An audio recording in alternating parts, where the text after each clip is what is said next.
Welcome to those tuning into the Assay TV, where today I'm delighted to be joined by Amanda van Dyke, the Managing Director of the Sustainable Resources Fund. Welcome, Amanda. Thanks for joining us today. Thank you so much for having me. So I guess a starting point would be just to tell us a bit about the fund and a little bit of its journey today. Thanks.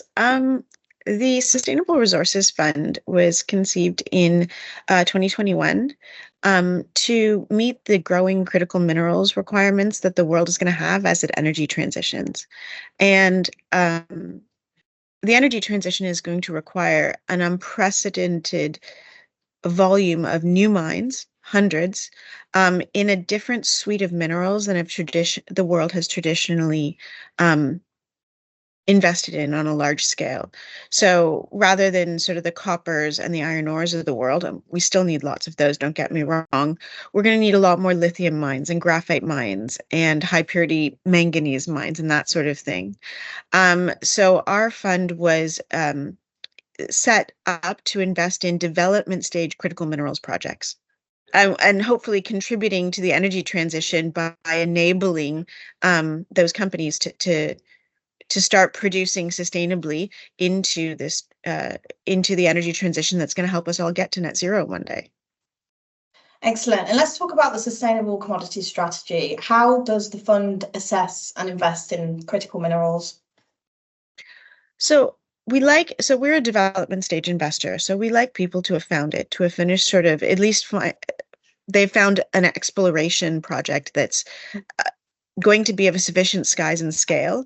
And then we do a lot of due diligence to ensure both that it can be built to a scale that's going to be commercial and viable, but also it's going to be able to be built sustainably. So we do a huge amount of due diligence on the development plan and how sustainable it is from an environmental, social, and governance perspective.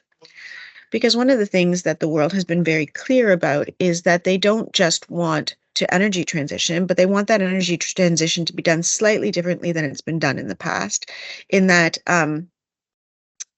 they want to make sure that the environment and the local communities and the governance structure of these companies comes up to the standard that is now required in the world, which isn't necessarily harder or more expensive, but it does mean that the way and the path to development and the path to production has to be adjusted. One of the many things that's very important these days is ensuring that the production is low carbon, which involves things like electric trucks and using renewable power on site instead of diesel generators and that sort of thing.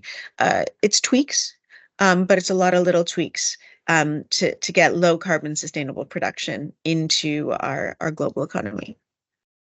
And the fund's looking for these critical minerals investment opportunities, and hence you're attending 121's Mining Investment London event. Is there anything you're looking for in particular there? Anyone you're looking to meet, or any investment opportunities you're going to be focusing on?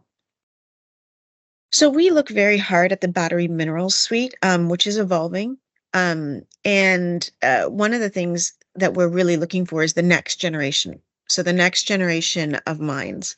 And we find that events like the one-to-one events are really good at bringing together all of those companies, that next generation of companies, the junior miners that really have a chance of contributing to the energy transition. And we've been attending for years, but we really found that when it comes to critical minerals, the evolution of the companies that attend one-to-one have been the kind of companies we're looking for. Well, that concludes our snippet. We obviously want to hear more at the event. I'm sure many companies will get that opportunity. Thank you so much for giving us some of your time today, and we look forward to seeing you at the event.